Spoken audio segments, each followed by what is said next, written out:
good.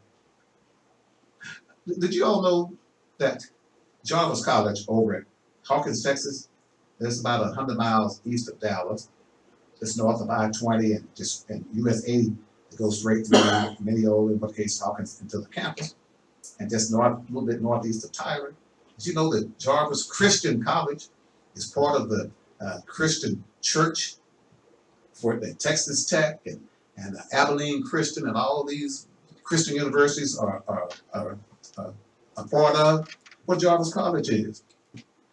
You know, parts of Wood County, where I'm from, particularly around Hawkins, Quitman, Winsboro, the eastern part of that, well, they were part, those areas were part of the East Texas oil fields, or oil bust that took place.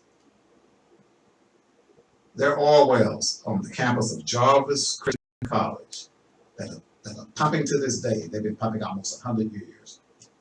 But you know where all that money went?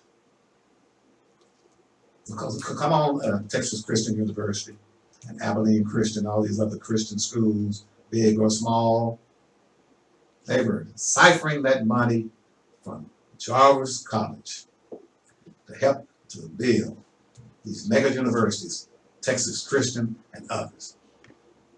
Didn't know that. Ann Jarvis is from whom the college gets its name, and it's been a roller coaster ride over the years. I think it's kind of stable now. There's been plenty of money that's come out of those oil fields down at Hawkins or Jarvis Christian College, which is a historical black university, college and university. And I've asked the students to go there that I've taught, and they've done well. So you don't think on that. Every time we turn around, we getting our butts kicked at black folks. But we ain't done nothing. We ain't made no kind of contribution to anything. We just over here freeloading.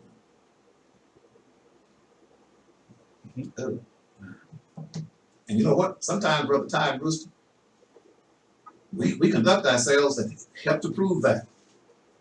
I was on somebody's Facebook page the other day. Let me see if I can put it up here for you. I'm off track here. I'm talking about black male student graduation rates. But anyway, so somebody had posted something about the young lady who was killed, and they were down in Austin protesting, blah, blah, blah. So this white guy that's obviously racist, I looked him up. And so he said, let me see if I can find it for you and try to read it here. Here's what he said to black folks. Black folks, Black Lives Matter folks, and somebody else here. Come on here, if I can get off here. Okay, what am I doing now? Oh, well, I said, maybe this is it right here. I got to read this for you. No, not that. I want this right here. Come on up here, thing. Okay, here it is. It's a little small, so I'm going to try to read it for you.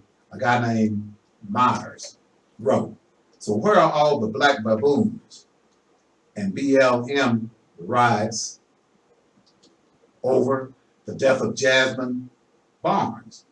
All you Africans were ready for war when the murderer was thought to be white. Now that it's just more Afro on Afro crime, everyone is silent.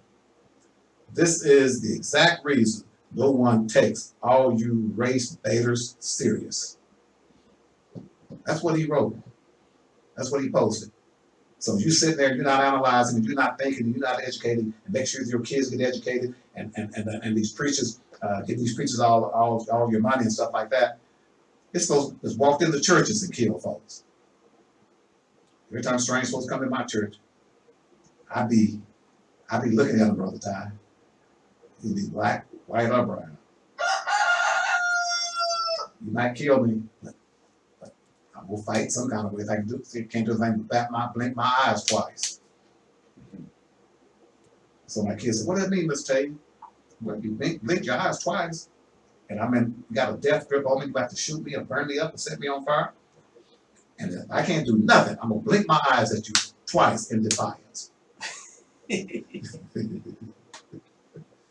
What is it, brother? You go figure what, you know, ain't but two words, F and Y. The first letters are F and Y. Yeah. I'm gonna blink my eyes twice. Blink, blink. Anyway, okay, all right. Okay, well, I wanted to share that with you. And whatever, because like, you better stay aware. You better stay aware and watch out. And black folks, you know, I talk about anybody. Black folks, white folks, brown folks, yellow folks, red folks, alien folks. I ain't talking about folks from the southern border. I don't care if they come here from outer space. I talk about them too. Anyway, so yeah, black male students. So what are they doing? What are they doing? Effort is my. Answer that for me. What are they doing? You're not going to call and talk about it and what have you, but what are they doing? What are the black young men doing? They're at these colleges, and then many of them are not graduating. But that's not just now. It was happening when I was back in school back in the mid '60s and what have you. I was there to get an education, and I did my bachelor's and master's in less than 4 years. But along the way, a lot of guys would stay there and play pool. The black folks at East Texas State, we ran all the white folks out of the music listening room, Brother Ty and the Rooster and the audience in Hollywood. We ran them out. I didn't. And black folks just took over the whole student union, the whole student union building. White folks stopped coming in there. It was about 300 or 400 or 500 of us, and about 10,000 white kids over there. And black folks took that student union building over. Took over the ping pong tables, took over the pool tables, took over the music listening room, hung all out on the banisters and stuff. But when it was time for me to go to class, I got up and I went to class. Or I went to the library versus being over there. That same kind of stuff is going on. I saw it at East Texas State, Texas A&M Conference when I went there, along with a good friend of mine, Linda Kids. We went back for a program about asset that I found about a student there, organization. And the same kids were hanging out when we went in there at 3:30 or 4 o'clock. The same group of students or a new group was hanging in the same spot. I said, why are they in the dorm room studying or reading a book or something? That's one reason. But we have young folks that are leaving these high schools. I don't care. So I'm talking about no academic scholars now. I don't been around enough of these schools to know that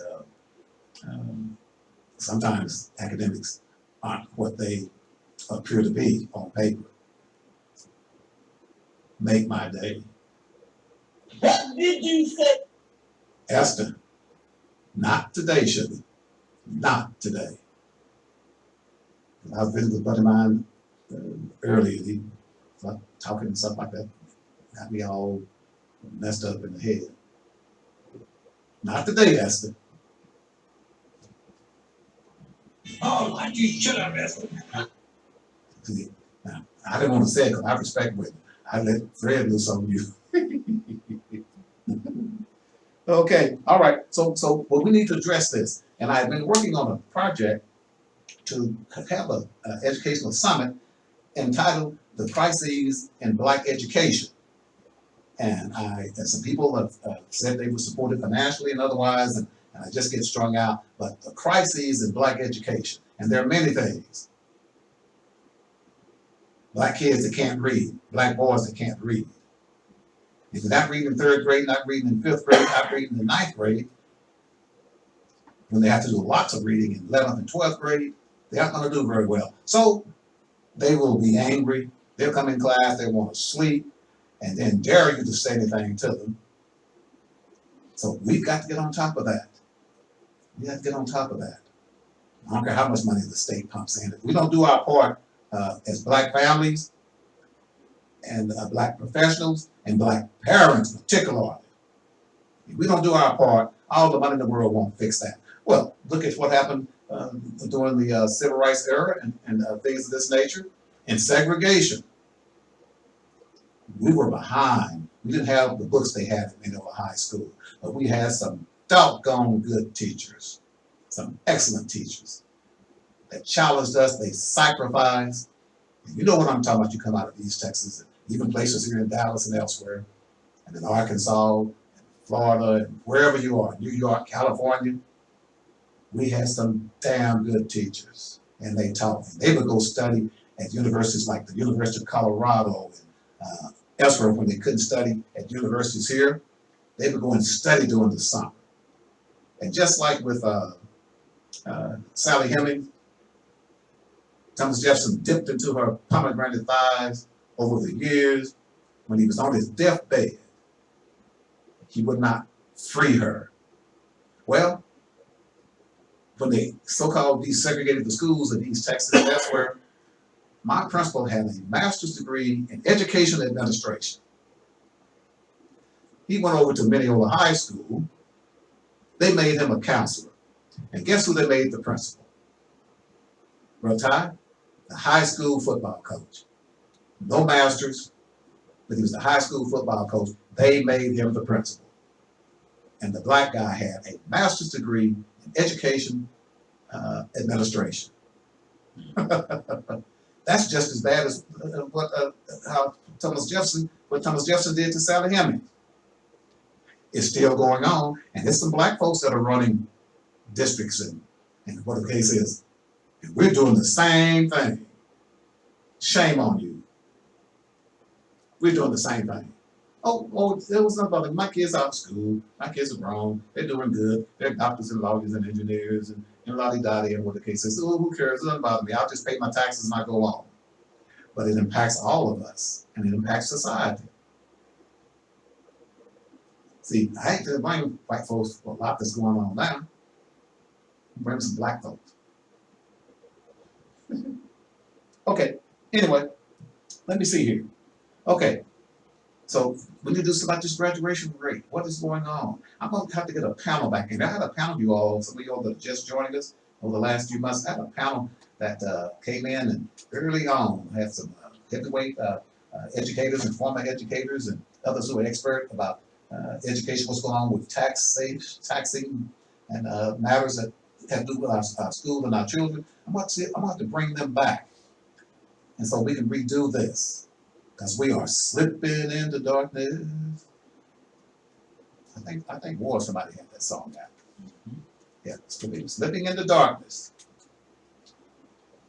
We came out of the light to more light, and now we're going back to darkness. Faster than we move forward. Okay, all right.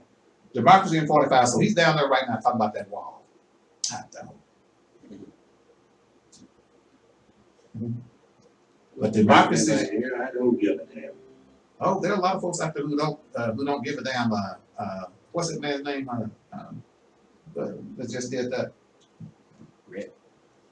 Red Button. Red says, frankly, my dear, I don't give a damn. And that's some of y'all listening. You really don't care. You don't give a damn about what's going on with the wall. But let me make this point as we get ready to get out of the way of Hollywood Hernandez here and try to work in maybe one more song with you. Democracy's greatest enemy is democracy itself. Democracy's greatest enemy is democracy itself. And I'll expound on that a little bit at another time. But I hear Aretha echoing in the background there. But we're going to get out of the way here. And when you come and you join us on Saturday, please do let folks know if you're in Arkansas and other places, please listen to us. We're going to have Mike Mooney, and we're going to do a look again at the movie documentary that's been on Southwest and been played around the country. And Walmart had the documentary in its stores. The Big Shootout, The Life and Times of 1969. So we'll be doing that. And then along with Hiram Macbeth. Again, we love you. We appreciate you. We thank you. And we cannot do what we're doing without you. So Hollywood? Yes, sir. Are you ready to take it over? If you're waiting on me, you backing up. Yeah, back that thing up. Okay, well anyway, that's it. So you got it, sir, and Riri's singing in the background, and so we'll see you later. All right.